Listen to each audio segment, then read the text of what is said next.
Man, oh man, things changed quickly, don't they? We're here to recap the preseason number two. 2 out of 3. We got one more preseason in the books, and then we're going to have a regular season game coming shortly, the season opener. And what can I say, man? This game was slated to be for the starters. That's what we're mainly going to highlight, and that's what we were looking forward to. We knew they were going to play the first half. We didn't know if every starter was going to go, but we got majority of them playing. We had majority of them going. And as we know, you see the thumbnail. You see what the title is. You see where Giants fandom is overall. Daniel Jones remains to be the storyline. And he's going to be the storyline for the rest of this year. Is he going to play the rest of this year? Is he going to play every single game? You know, we're going to see, and we're going to talk about those things. But Daniel Jones, this game, let's just be honest, we're not left feeling encouraged by his performance. And I made a video prior to this video talking about, Daniel Jones and what we should expect out of him and what we need out of him. And I said it. I said, we're not going to be super happy if he goes out and balls out because it is the preseason, and we're also not going to be too low, but we're probably at the lowest we could be in general. Now, he did bounce back from his performance a little bit, but we're here to talk about it, right? First pass coming off of the first game action he's had ever since he tore his ACL should have been an interception. Let's be honest. It seemed like he knew he was going to go to Nabers. I don't know if Nabers was expecting to run that route a little bit shorter. I don't know what it was. But Daniel Jones just 3-step drop, throw it right at Nabers, and ended up going right at Stingley, and Stingley dropped it. Now, you don't love to see that. And for that being the first pass back, I already felt like, man, if that was an interception, how do we feel as a team?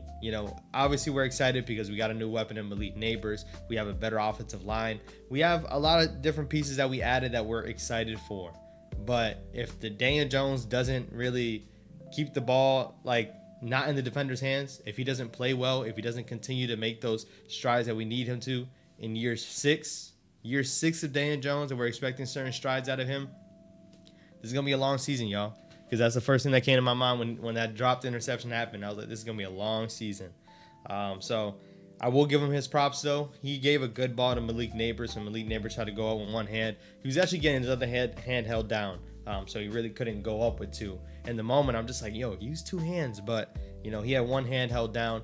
But second drive, man. Second drive. Defense, first of all, we'll talk about the defense in the second half.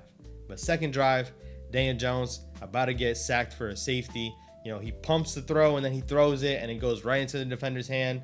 Pick six. And right when that happened, you just scream, why? Why? Why are you doing that? Why are we still doing this? The first thing it makes me think about is that Bucs play that he had in his rookie season when he's getting brought down, he's trying to throw it, and it gets intercepted. You just don't make those throws. And, the biggest thing that I'm taking away from this, yes, he was a little rusty, but that's not a rusty type of play. That's not a inaccurate type of play. That's a boneheaded decision. And that's what Daniel Jones has done in his career. He's made some boneheaded decisions. The one really good year that he had, and some people won't argue it's a really good year, when we went to the playoffs, he was not throwing the ball in harm's way, and he wasn't getting interceptions. He wasn't throwing interceptions. And you didn't see plays like that happen. He was getting the ball quickly. He was decisive, making decisions. Right there, he was standing there pumping. He had a pocket. He had a pocket, standing there pumping, took too long, and tried to speed it up when he was about to get sacked and ended up throwing a pick six. You lose games because of those things.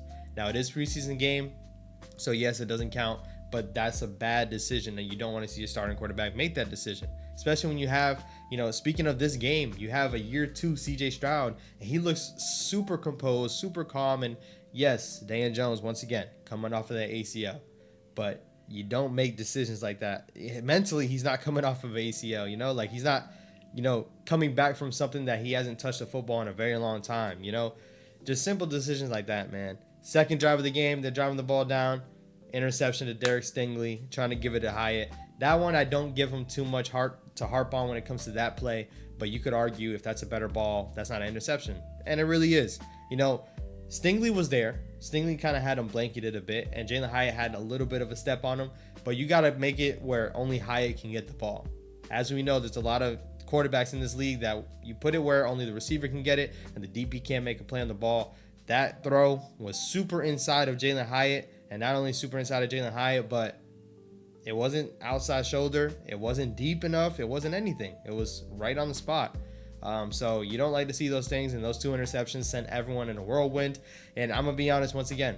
I felt like, here we go, man. we're one of the franchises, the few franchises that people will clown you for having that guy as your quarterback. And here we are. It's been this way for the past couple of years, except for the year that we went to the playoffs. And here we are. We might live through it again. Now, after that, he did have a deep ball to Darius Slayton that led to a touchdown score by Devin Singletary. He did have another drive where they were driving, but unfortunately weren't able to score. They kicked the field goal and went into half 14-10. But at that point, the Texans did put in their backups. They didn't have their starting DB, starting, defense all in all. They didn't really have those guys out there. So a lot of people are going to say Daniel Jones couldn't do it against starters. He did it against backups. Take what you want from it. I'm glad he was able to at least come back a little strong. If we had nothing to walk away with, it would be very, concerning. But the couple things that we walk away with is Daniel Jones is going to give Malik Nabers the ball. That's for sure.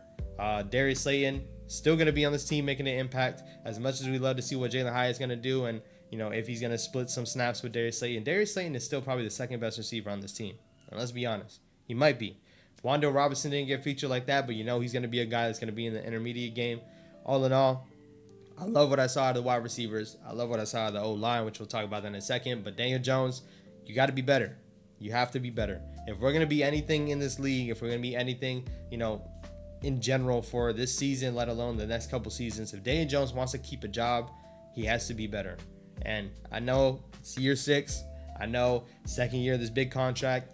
We have high expectations. We had high expectations, and he has yet to reach them in any year of his career. He has yet to. And as much as we can make it about the O-line or the weapons or the receivers, this year, that's all gone. It's already been expired, but this year, there is no excuse. So I think the wide receivers are better. I think the O-line is better. The O-line didn't give up a sack. Now, once again, they didn't start their starters at the edge with Will Anderson or Danielle Hunter, but you got to make a point that this offensive line hasn't really done this in general when it comes to even against backups. You're at least giving up a couple different pressures or sacks. Daniel Jones had time in the pocket. Daniel Jones just has to let it rip. That's all it is. But he had time in the pocket. Even when he was getting sacked in the end zone, potentially for a safety, he held onto the ball for way too long. So out of your offensive line, that's what you love to see. Illuminor and Andrew Thomas holding down the corners, and then you got the interior that's doing their thing as well. So shout out to the offensive line this game. Shout out to the offensive line in general, because I think they are more improved. So when you look at it all, and a lot of people, are against Daniel Jones, but some people are with him. And I'm gonna be honest, I just want my team to be successful. That's all I want. I want our team to be successful. When you see other teams with their QBs and you see the way their offense is able to move, and then you look at our offense and you're like, what is the problem? There's only one common denominator, man. There's only one common denominator. That's all I got to say. But hopefully Daniel Jones gets it on track. Once again, I'm not punting on the season. This is preseason game number 1 for Daniel Jones. I don't really think he's going to play any in this preseason number 3, even though I can make the biggest argument that he should. I don't think they're going to throw him out there for preseason game number 3.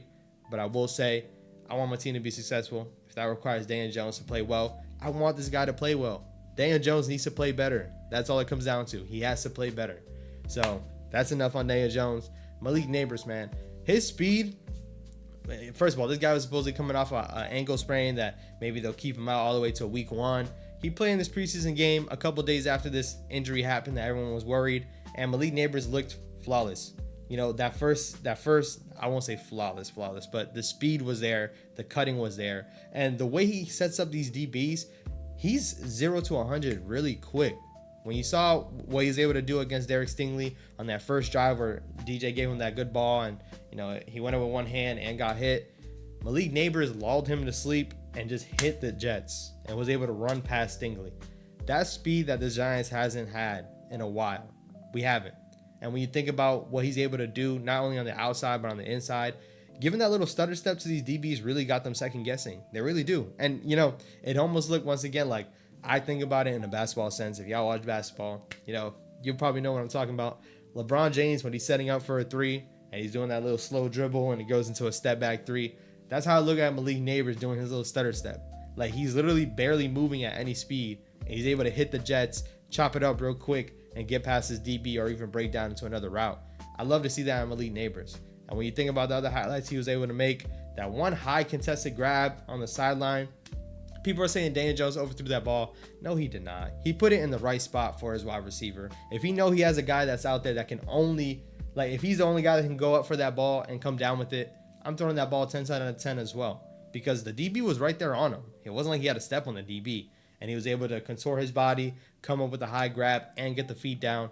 Malik Nabers is going to be serious for us, and he's going to be a guy that should have over 1,000 yards. I'm being honest. He had 54 yards in the first half with a drop, and that should have been a catch. He had 54 yards. If you project that, obviously you hope that's 100. But nevertheless, he's going to get his targets. They were already targeting him in this game. He's going to get his targets, and I'm excited to see how they do it. He also had, a rush when they handed him off the ball on a jet sweep, gained 5 yards. That's ways you can use Malik Nabers, and that's a little sneak peek of how they're going to use him and give him the ball. Whether it's a jet pass, whether it's a sweep, whether it's slant or a go ball, Malik Nabers can do it all. He can do it all. So I'm excited for Malik Nabers and what he has in front of him, man. O-line once again did their thing, and receivers all in all weren't bad. Now, let's be honest, the second half offense, you didn't really see too much. I love what I saw to Devin Singletary to start off the game and all the touches that he got. He even had a touch where he, made a guy miss in the hole and gained 10 yards. That's all you want for Devin Singletary. You want him to run north and south, make a guy miss, and get all the yards that you can. That's how Devin Singletary runs the ball. And he's set up to have a good year, hopefully. And the offensive line, once again, we're doing a great job blocking as well. So shout out to Devin Singletary. Overall, the running back position, Eric Gray was getting a lot of touches. You didn't see Dante Miller, which is very interesting. I know he had a little hamstring injury, but I've seen tweets from Dan Duggan potentially saying, hey, maybe the Giants are trying to keep Dante Miller on the low so they can sign him back in the practice squad. I don't know how true that is, but him getting no touches in a preseason game when he's a guy that should be fighting for a roster spot, I don't know, man. I don't know what the Giants are trying to do with Dante Miller.